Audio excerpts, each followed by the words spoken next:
Friends, मैं आपको current में आगे ले चल रहा हूँ।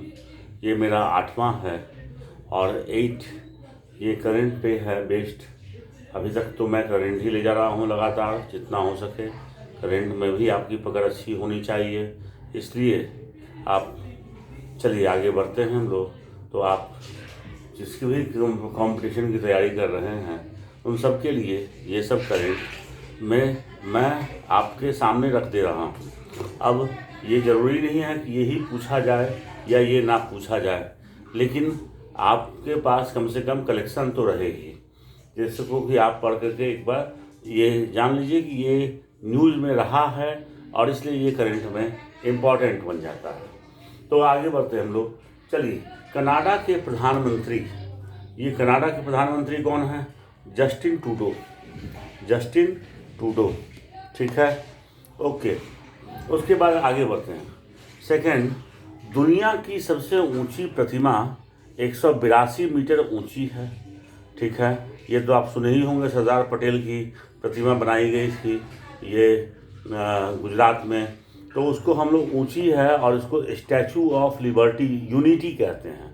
तो आप ये 100 पहले तो आपको कितनी है उसकी हाइट?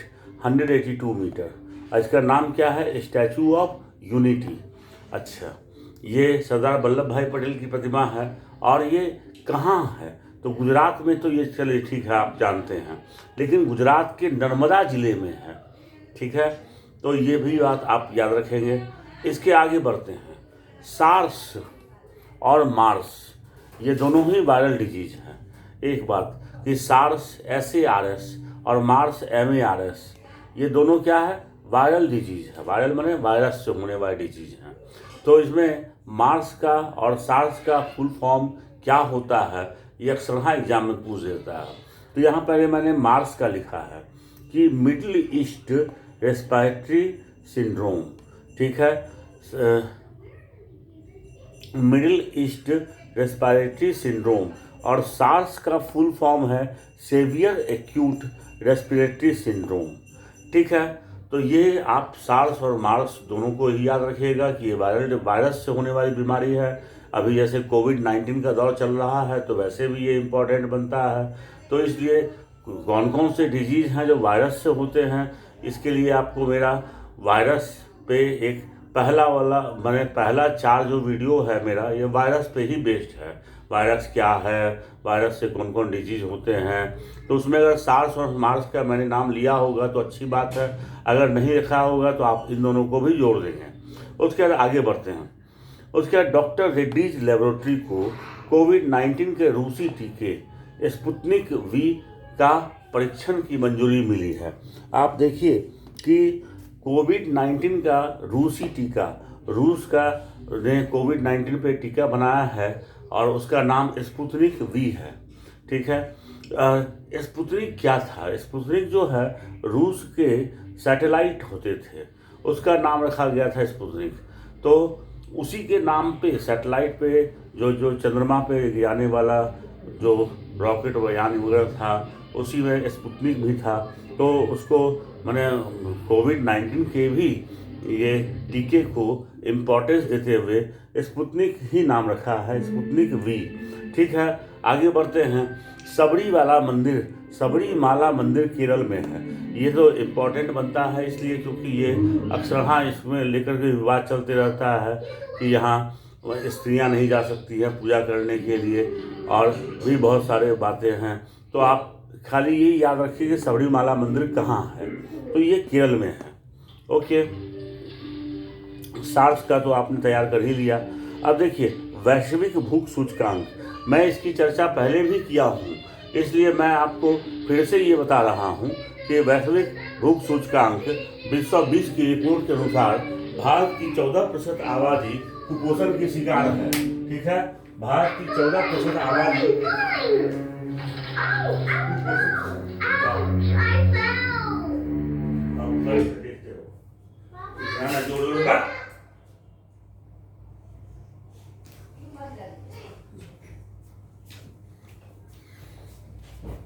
भारत की 14% आबादी कुपोषण की शिकार है।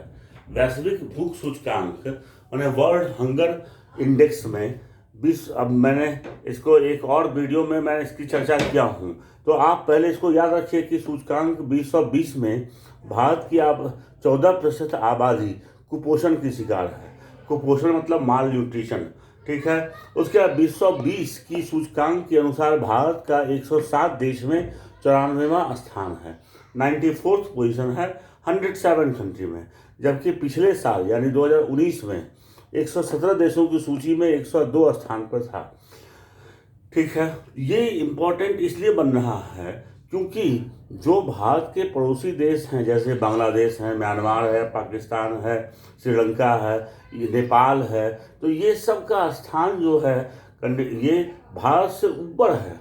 यानी कि कुवैत समेत 17 देश शीर्ष रैंक पर हैं। शीर्ष रैंक जिनको दिया गया उसमें कुवैत समेत 17 देश हैं उसमें। उसके बाद नेपाल और श्रीलंका मध्यम श्रेणी में है, जबकि भारत, पाकिस्तान, म्यांमार इन सबको गंभीर श्रेणी में रखा गया है। तो इसको आप याद कर लेंगे।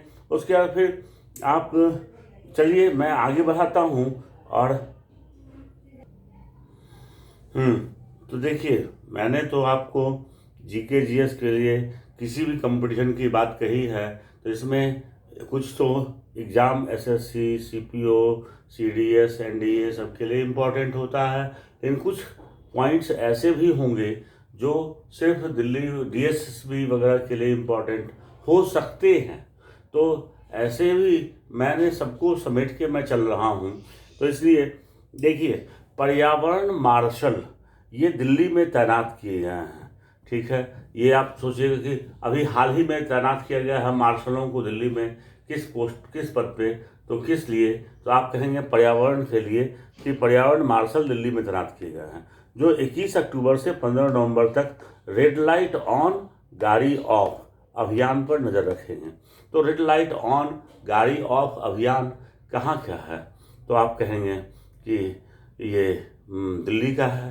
तो खैर ये मैं पहले ही बता दे रहा हूँ कि बहुत ज़्यादा इम्पोर्टेंट नहीं है, लेकिन रेड लाइट ऑन गाड़ी ऑफ अभियान ये जो है आपको डीएसएसबी वगैरह की परीक्षा होती है, या पर्यावरण पे अगर आप कुछ लिख रहे हैं तो उसमें आप इन सब बातों को डाल सकते हैं।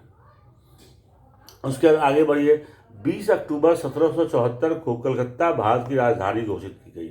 देखिए, ये भारत की राजधानी कौन घोषित किया गया, कब घोषित किया गया, ये सब भी बड़ा इम्पोर्टेंट है। आप जानते ही हैं कि सबसे पहले जैसे कि हम कहते हैं मगध, भारत, पटना, पाटलिपुत्र भारत की राजधानी थी। पाटलिपुत्र का एक नाम कुसुमपुर भी है। तो उस समय में, प्राचीन भारत के समय में, जो भी हमारे राजतंत्र ज़्यादा ताकतवर होता था, ज़्यादातर उसी की राजधानी को भारत की राजधानी मान लिया जाता था, ठीक है। उसके बाद फिर हम लोग देखते हैं कि आगे चल कर के ये आप देखिएगा हर्षवर्धन के समय में कन्नौज जो है वो भी राजधानी रही, थानेश्वर, और आप कहेंगे कन्नौज, या ये सब जो है भारत की राजधानी रही है।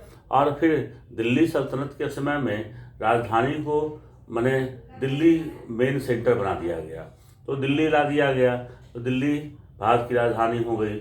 लेकिन जब अंग्रेज़ों ने भारत पे आक्रमण क्या किया, जब कब्जा करना शुरू किया, तो उन्होंने कलकत्ता को 1774 में 20 अक्टूबर 1774 को कलकत्ता को भारत की राजधानी घोषित किया। उसके बाद फिर आगे चल कर के आप देखिएगा कि 1911-12 के आसपास की घटना, 1910 में घोषित किया गया है, 11 में ट्रांसफ़र किया गया है। तो 1911 के आसपास आप कहेंगे कि दिल्ली पुनः भारत की राजधानी बना दिया गया। तो खैर ये तो मैंने आपको एक जानकारी देने के लिए बताई। और वैसे कलकत्ता भारत की राजधानी घोषित कब हुई, तो आप 1774 में 20 अक्टूबर को, ठीक है। बहुत इम्पोर्टेंट नहीं है, लेकिन ऐसे ही दिमाग में रखिए। उसके बाद ये इम्पोर्टेंट है मालाबार युद्धाभ्यास। ये जो है मालाबार युद्धाभ्यास, इसमें क्वाड देश शामिल होंगे। ये क्वाड देश कौन है? ये अमेरिका है, एक जापान है, इंडिया है, और उसमें ऑस्ट्रेलिया शामिल है।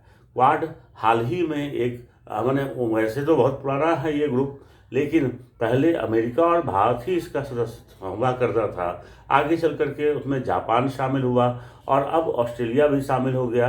तो ये जो क्वाड देश हैं, ये चीन के विस्तारवादी नीति के विरुद्ध संगठन बना है विश्व में। बाकी कुछ कुछ कुछ प्रमुख देशों का, उसमें ऑस्ट्रेलिया भी शामिल है। तो ऑस्ट्रेलिया भी क्रिटिसाइज करता रहता है चीन का, और अमेरिका तो करता ही है, और इंडिया तो पीड़ित ही है। तो इसलिए क्वाड एक समूह बनाया गया, जो कि ये सभी देश आपस में एक दूसरे से संपर्क रखते हैं और एक दूसरे की सहायता करते हैं। तो उसी में क्वाड देशों का युद्धाभ्यास किया जाएगा। युद्धाभ्यास, उसका नाम मालाबार युद्धाभ्यास दिया गया है।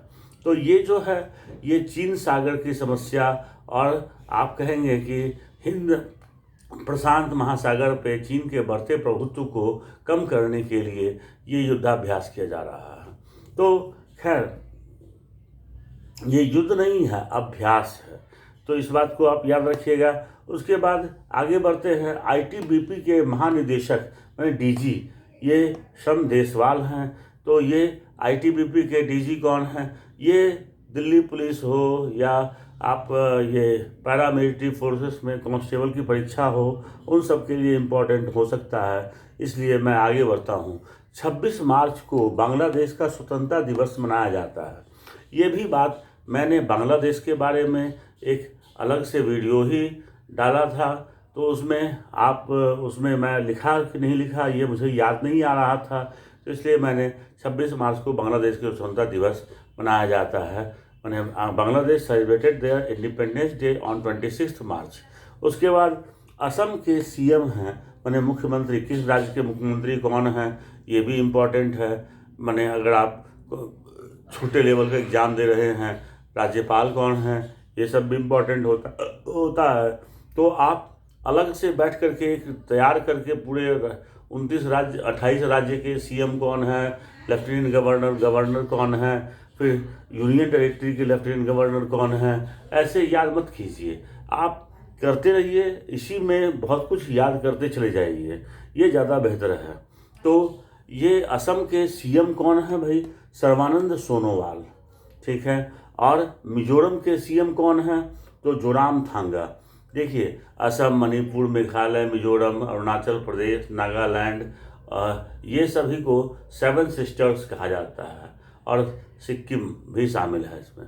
तो 7 सिस्टर्स कहा जाता है। 7 सिस्टर्स में ये जो है, आप अभी तो असम का याद रखिए, और मिजोरम का। सिक्किम शामिल नहीं है, मणिपुर शामिल है। आप ये बात को याद रखिएगा कि ठीक है, कि इसमें से आपसे हो सकता है कि ये सवाल एक अलग से पूछ दे कि कौन सा राज्य 7 सिस्टर्स में शामिल नहीं है। 7 सिस्टर्स में 7 बहनें हैं, उत्तर पूर्व के राज्य हैं। तो अरुणाचल प्रदेश है, नागालैंड है, उसके बाद मणिपुर है, मिजोरम है, मेघालय है, उसके बाद आप कहेंगे मिजोरम है, त्रिपुरा है, ठीक है। मेघालय, असम, मिजोरम, त्रिपुरा, ये सब मिला करके 7 सिस्टर्स आप देख लीजिएगा काउंट करके। उसके बाद फिर आईएसआई, ये तो आप सुने ही होंगे, पाकिस्तान का ये जासूसी माने आप कहेंगे यूनिट है आईएसआई। तो इसके चीफ कौन हैं? देखिए, पाकिस्तान के प्रधानमंत्री, पाकिस्तान के राष्ट्रपति, पाकिस्तान के चीफ, ये आईएसआई चीफ, पाकिस्तान के सेना प्रमुख, जैसे ये सब जो है, बाजवा सेना प्रमुख हैं, या प्रधानमंत्री इमरान खान हैं। तो ये सब जो है आपको याद रखना चाहिए। तो इसलिए मैंने इसमें आईएसआई चीफ जनरल फैज हैं, मैंने इसको भी नोट कर दिया है। उसके बाद आगे बढ़ते हैं। हृदय रोग का इंजेक्शन डोबूटामीन जांच में फेल हो गई है। ये हार्ट डिजीज़ के लिए है। ये इंजेक्शन, इसका यूज़ किया जाता था डोबूटामीन का, और ये हार्ट डिजीज़ के लिए किया जाता था। तो ये जांच में फेल हो गई है। ओके, उसके बाद हम लोग आगे बढ़ते हैं। उसके बाद देखिए कि टेरी के महानिदेशक, टेरी ये भी बड़ा फेमस संस्था है, और ये आप इसके महानिदेशक कौन हैं, तो अजय माथुर। तो ये भी याद रखिएगा, ये भी इम्पॉर्टेंट है, नो डाउट। ये कई एग्जाम वाले में से किसी एक में ये तो टेढ़ी वगैरह पूछ सकता है। अच्छा, आगे बढ़ते हैं। असम के दिसपुर में काजीरंगा राष्ट्रीय उद्यान है। देखिए फ्रेंड्स, आप लोग ये याद रखते हैं कि काजीरंगा कहाँ है, तो काजीरंगा क्यों प्रसिद्ध है, लेकिन वो किस जिला में है, तो असम के दिसपुर में है ये काजीरंगा राष्ट्रीय उद्यान। उसके बाद आगे बढ़ते हैं हम लोग। जेटको कमेटी ऑफ क्रेडिटर्स यूएई के निवेशक मुरारीलाल जलान हैं। जेट सहारा, ये सब तो आप लोग नाम सुने ही होंगे। जेट एयरवेज के जो पहले थे वो नरेश गोयल, तो अब वो जेट बंद पड़ा है और उसे मैंने इन्वेस्ट के लिए पैसे की ज़रूरत है, तो वो अब उसमें इन्वेस्टर्स जो हैं उसको कमेटी ऑफ क्रेडिटर्स यूएई के निवेशक मुरारीलाल जलान हैं। उसके बाद सोने को जांचने के लिए एक्सरे फ्लोरोसेंट मशीन से गुजारा जाता है, ये तो ऐसे ही इम्पॉर्टेंट है। और उसके बाद इसको फिर पिघलाने से लेड ऑक्साइड और नाइट्रिक एसिड वाली धुएं निकलती है। ये याद रखिएगा कि सोने को हम लोग गलाने के दौरान पिघलाते हैं तो उसके लेड ऑक्साइड और नाइट्रिक एसिड का धुआं निकलता है, और ये